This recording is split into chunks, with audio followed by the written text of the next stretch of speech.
একটা তুবন ভেঙে পড়ছে, তুবনের ঠেলে আমরা পড়ে গেছি।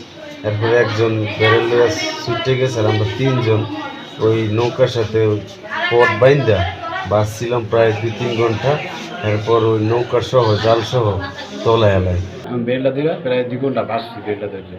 কোনো বোট বাড়ি দাঁড়িয়ে ছিল না। অনেক সময় পর একটা বোট আমার দেখছে, আমি আজ জায়গায় অনেক সময় বলাইছি, পরে আর আমার আইসি আইয়ে উড়াইছে। দলাবালির ভিতরে যায় তিনজন, এক জায়গায় যায় তিনজন এক জায়গায় যায় পড়ছি। বোর্ডে উঠার পরে তেমন কোনো উস নেই। এরপর হাত সব সাদা ছিল 17 ঘন্টা।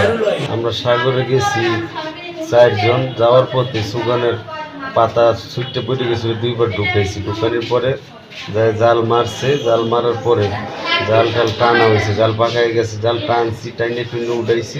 স্যান্ডেলিনা সো, রূপচর্চায় আভিজাত্য। উঠানোর পরে আওয়ার টাইমে একটা তুবন ভেঙে পড়ছে, তুবনের ঠেলে আমরা পড়ে গেছি। এরপরে একজন ব্যারেল লইয়া ছুটে গেছে, আর আমরা তিনজন ওই নৌকার সাথে পথ বাইন্দা বাঁচছিলাম প্রায় 2-3 ঘন্টা। এরপর ওই নৌকার সহ জাল সহ তলায় এলায়। এরপর আর ওই পটও আমরা খুলতে পারি নাই। তো অনেক কষ্ট করে ওই আগিলায়, নৌকার আগিলায় 8টা ফুলুট আসছিল। 8টা ফুলুট সহ আমরা তিনজন বাস মানে ছুটমু, কিন্তু ছুটতে পারতেছি না। পটটা সহ ছুটমু, তাই অনেক কষ্ট করছি পটটা খুলতে। আর পট খুলতে হয় না, গিট লাড়ায় গেছে। কেউ কেউ ধরেন 8টা জায়গা 5টায় একজন ধরছে, আবার কেউ এই নিজেরটা নিজে টেনে লইছে, যার যান বাঁচানির কাম খরচ। কিন্তু কষ্ট করে অনেক রয়েছি, তিনজনই রাখছি। আলকাশ ভাই 2বার ছুটতে গেছিলো মাঝি, হেরে আবার দৌড়ে আনছি, এমনি আবার এই লাড়ায় বাইন্দে। এরপর বাড়ছি প্রায় 3টা চর ঘুরছি, তুফানের ভিতর 4 ঘুরছি। ঘুরার পর ফর্সা হয়েছে, পরে আমরা ওই ফুলুট নিয়ে হাইরেশ্বর ঢুকছি দলাবালির ভিতরে যায় তিনজন, এক জায়গায় যায় তিনজন এক জায়গায় যায় পড়ছি। পড়ে যায় পরে যখন বৃষ্টি হয়েছে, জ্ঞান ফিরছে, তখন আবার আমরা আইটা বরকুলা আইসা বোর্ডে উঠছি। বোর্ডে উঠার পরে তেমন কোনো উস নেই। এরপর হাত সব সাদা ছিল 17 ঘন্টা। জাল খুব দূরত্ব টানতে আসি, জাল পেঁচাই গেছে।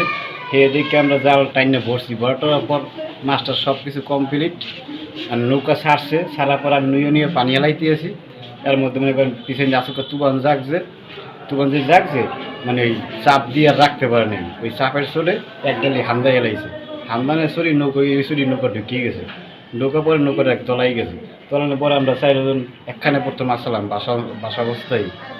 বোট তো তলাই না, ফুলুট যেরকম ধরছি। ধরার পরে মাঝির আবার মোবাইল ছিল জ্যাকেটের পকেটে, মোবাইলটা আবার আমি জ্যাকেট আনতে চাই, মানে আমি সিটটা পিটে গেছি হেবতারকে। পরে আমি হতের জন্য আর কি হেবতারে আর আইতে পারি নি। পরে আমি আমাদের আসলে ফুলুট দিকে দেখি না, ফুলুট আমি পারি না রাখতে। পরে আসলে এটা বেরেল, আমাকে ওই বেরেল মাছের। পরে বেরেলটা পাওয়া নেই, আমি বেরেলটা দিলা প্রায় 2 ঘন্টা বাসছি বেরেলটা ধরে। কোনো বোট বাড়ি দাঁড়িয়ে ছিল না। পরে আমার বাতাস একটু পূবের দিকে চাপাইছে। পরে এগুলো আমার লগে আর কোনো সংযোগ হয় নাই। পরে একটা বোট অনেক সময় পর একটা বোট আমার দেখছে, আমি আজ জায়গায় অনেক সময় বলাইছি, পরে আর আমার আইসি আইয়ে উড়াইছে। উঠে আমি পেয়েছি আমার লগে আর লোক আছে 2-3 জন, হেরা ওই তলাই গেছে। পরে হেরা আইসে আইয়ে আমার লইয়ে বিষাইছে, দেখা পায়টাই না। আসলে আমাদের এই বিশিষ্ট হাসপাতাল তুলাতলি, এখানে কোনো ভালো ব্যবস্থা নাই বললেই চলে। একটা বাতি নেই, একটা ফ্যান নাই, ভালো একটা বেড নাই। আমাদের এখান থেকে আবার যদি হাসপাতালে ট্রান্সফার করে 22 কিলো দূরে যাইতে হয়। তাতে একটা পানিতে পড়া রোগী 18 ঘন্টা বাঁচানো বড় মুশকিল হয়ে যায়। আমাদের বর্তমান সরকার কাছে আবেদন, এটুকু রিকোয়েস্ট যে আমাদের তুলাতলি হাসপাতালটা যেন আরও উন্নত হয়।